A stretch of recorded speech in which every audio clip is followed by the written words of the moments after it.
तो योग की ताकत तो इस समय पूरी दुनिया अपना ही रही है, लेकिन इसके साथ ही भारत और सेशल्स के मजबूत रिश्तों में शिक्षा क्षेत्र की भी अहम भूमिका है। और इसका उदाहरण है भारतीय सहायता से सेशल्स में विकसित हुआ एक विद्यालय। आइए आपको दिखाते हैं एक खास रिपोर्ट।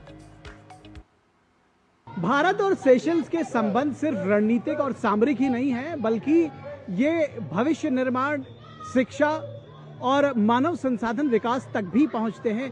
इस देश के भविष्य निर्माण में भी जुड़े हुए हैं। ये जो आप स्कूल देख रहे हैं, ये इंग्लिश रिवर सेकेंडरी स्कूल है सेशल्स में, और इसके एक ब्लॉक के निर्माण के लिए भारतीय अनुदान सहायता दी गई है।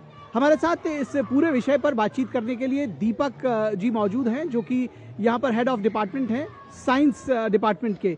The renovation process took place in 2019 and it is very much helpful for the school and the students were very much benefited with this. So we would like to thank for the Indian government for doing this. Every time we knock doors with the Indian High Commission, they are ready to partner with us.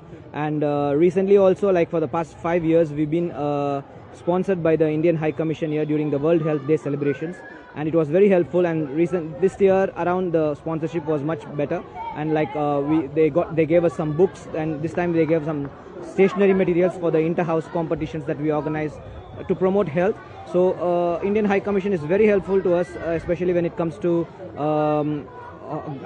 partnering with children and other activities. तो आपने सुना, ये दीपक जी हैं जो ये कह रहे हैं कि भारत सरकार, इंडियन हाई कमीशन किसी भी तरह की सहायता देने के लिए हमेशा तत्पर रहता है, और अगर वो बात शिक्षा की से जुड़ी हुई हो तो ये तत्परता और भी दिखाई देती है। और चाहे जिस तरह से इस स्कूल के रेनोवेशन में, इस स्कूल के एक ब्लॉक के रेनोवेशन में भारत सरकार ने ग्रांट दिया है, जो सहायता दी है, वो निश्चित तौर पर एक जीवंत प्रमाण है दोनों देशों के बीच गहरी साझेदारी और मित्रता की। कैमरामैन मोर मुकुट शर्मा के साथ Nikhil Singh, DD news, Seychelles.